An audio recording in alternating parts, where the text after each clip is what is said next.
Welcome back to One Hot Bite. Melissa here. And for those of you that know me, there's a tagline that usually goes there that talks about healthy.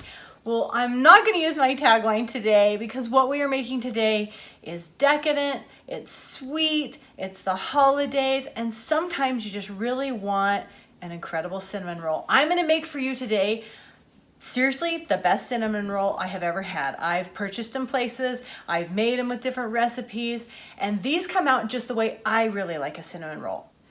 I want my cinnamon roll to have, you know, that ooey gooey centerpiece that everybody loves to get to in a cinnamon roll. I want that throughout.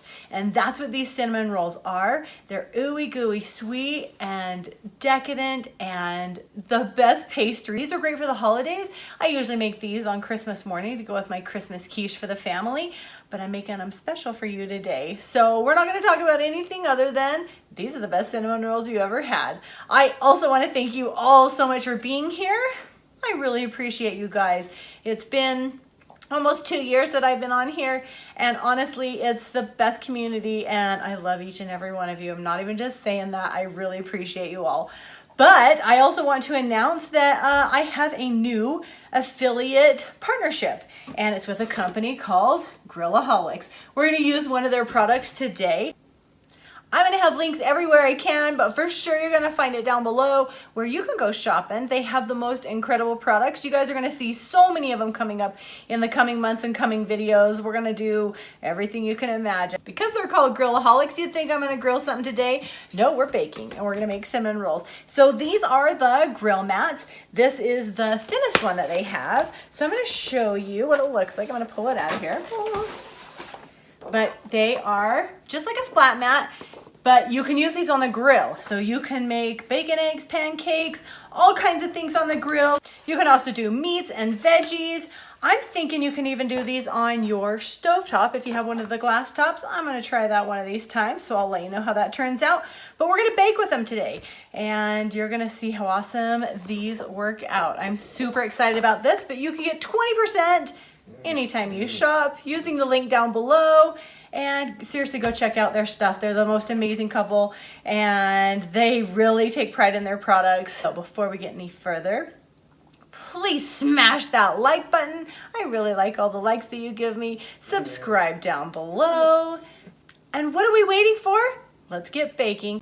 I'm going to use my stand mixer for this. It definitely makes it a lot easier, but if you don't have one, you can do this the old-fashioned way. So I have 115 degree 1% milk in here. Again, the entire directions and everything are going to be down below, or the ingredients. I'm going to add 2 eggs and some warm butter. We are not going to lack for butter in this entire recipe throughout, so you butter lovers are going to enjoy this. I'm also going to add a little bit of sugar. I use raw sugar in this. That's why it's that light brown color versus white. I like to use that in a lot of recipes just because it has a little bit more nutrients in it, if you can call sugar nutritious. We are going to add a little bit of salt and our flour, and I add it in, you know, just in little groups here. As soon as it is just lightly mixed, so just where you don't see any more dry flour, we're going to let it sit for 5 minutes and let it soak up all of the moisture. Now we're going to put on our kneading hook, and it's going to knead for about 5 to 7 minutes. And you're going to add that remaining half a cup of flour here, just so it still is going to look kind of sticky in the bowl, but we're going to pull it off the dough hook. And I have a prepared bowl that I've just put a little bit of cooking spray on, and we're going to take this beautiful dough, we're going to plop it in this bowl, and I'm going to cover it with just a kitchen towel, and it's going to rise for 30 minutes.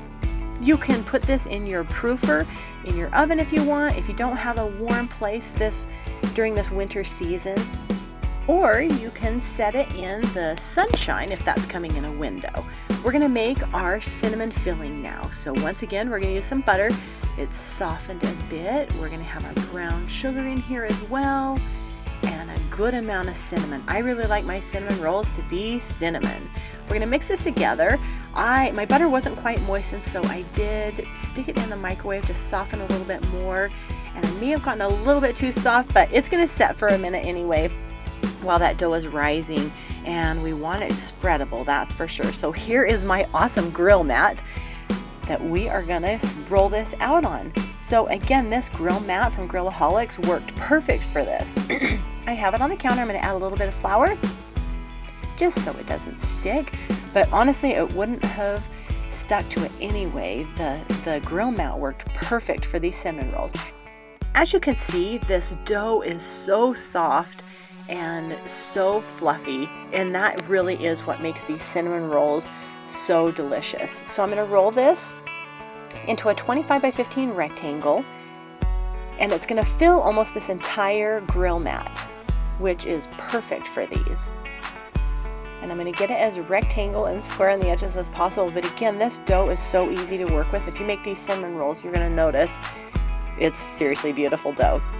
We're going to now take our filling, our cinnamon filling, and we're going to get it edge to edge. You can see how I let it sit a little bit and it set up. It wasn't so runny. You want it a consistency like this, and you're going to take it edge to edge on these cinnamon rolls. As soon as you get it spread out, we're going to roll it jelly roll style, starting with the long end.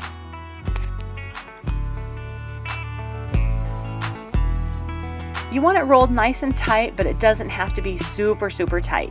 The nice, loose spiral in this is so good, and it really holds that filling in. We're going to scoot this down a little bit, keep on rolling. Now this recipe makes 12 cinnamon rolls.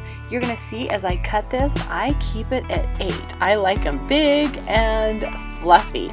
So again, you can cut this into less or more. So we're really going to get that big, delicious coffee shop cinnamon roll with these. So I'm going to smooth this out. I'm going to grab a knife, a nice clean knife, and we're going to cut this into 8 portions. Again, the recipe is for 12, but I like these big and fluffy. I have a baking dish that I have prepared with a little bit of cooking spray, and I'm going to flatten these guys out. I'm just going to give them a good pat, make them nice and round, and we're going to put these in our dish. We need to let these rise again just for a little bit. So we're going to go and put a kitchen towel over this again, and we're going to let it rise for about 20 minutes. Are just beautiful. These are just beautiful. They are going to rise more in the oven, so they're not huge and fluffy now. And here comes my secret ingredient that makes these that cinnamon roll center all the way through, is we're going to add a little bit of heavy cream over the top. Those of you that haven't seen this before, don't freak out. It actually works out incredible, and you can see how these come out of the oven. They are just fluffy and beautiful. They do bake in the oven at 375 degrees for about 20 minutes. Depending on your oven, keep a good eye on these. And now we're going to let them cool. While they are cooling, we're going to make, this is the best frosting. This frosting I think really, really makes these. So I have a little bit of butter. And I, again, of course, use a third less fat cream cheese. You can use full fat if you want, but I tried to cut as many of those calorie corners as I could. And honestly, I wouldn't call these low fat or healthy or anything like that, but they are delicious. We're going to add some powdered sugar to this as well and get this mixed together. You can use a hand mixer if you want, or you can use a rubber spatula like I did here. Either way, you're just going to get it incorporated and make this beautiful, creamy frosting. And again, this frosting you can put on just about anything and be super happy with it. We're going to put this over the top of our cooled cinnamon rolls. We don't want it over hot cinnamon rolls, or it's just going to melt over the top. We kind of want it to have an appearance on the top, a substance on top of these beautiful cinnamon rolls. You can see how they got so fluffy and so beautiful, and the little brown edges. And these are not overcooked at all. They're absolutely perfect. And here's my frosting. I did actually have quite a bit of frosting left over. I don't like them too gooey, but I'm gonna pull one of these out so you can see, and you can see how big they are, how beautiful they are. I'm gonna break one of these open so you can see how soft. I mean, look at that, all the way through. It is tasty, tasty goodness. I don't know about you, but that is the best one hot bite I've ever had. It's hot. You can even have them cooled. It's the best accompaniment, I think, to a cup of coffee or tea. And where the coffee or tea is not going to add moisture to these because you're having a dry cinnamon roll, which I hate, these are going to add, they're going to temper that sweet, and they're going to add the best flavor balance here. So even if you don't drink coffee or tea, you're going to try these cinnamon rolls because they're the best thing ever. I want to thank you again so much for being here. And again, go check out Grillaholics. Click the link down below and you'll see some amazing stuff. Those grill mats work perfect. I'm satisfied. I love them. So thank you guys. I will see you next week. We're going to make something special again.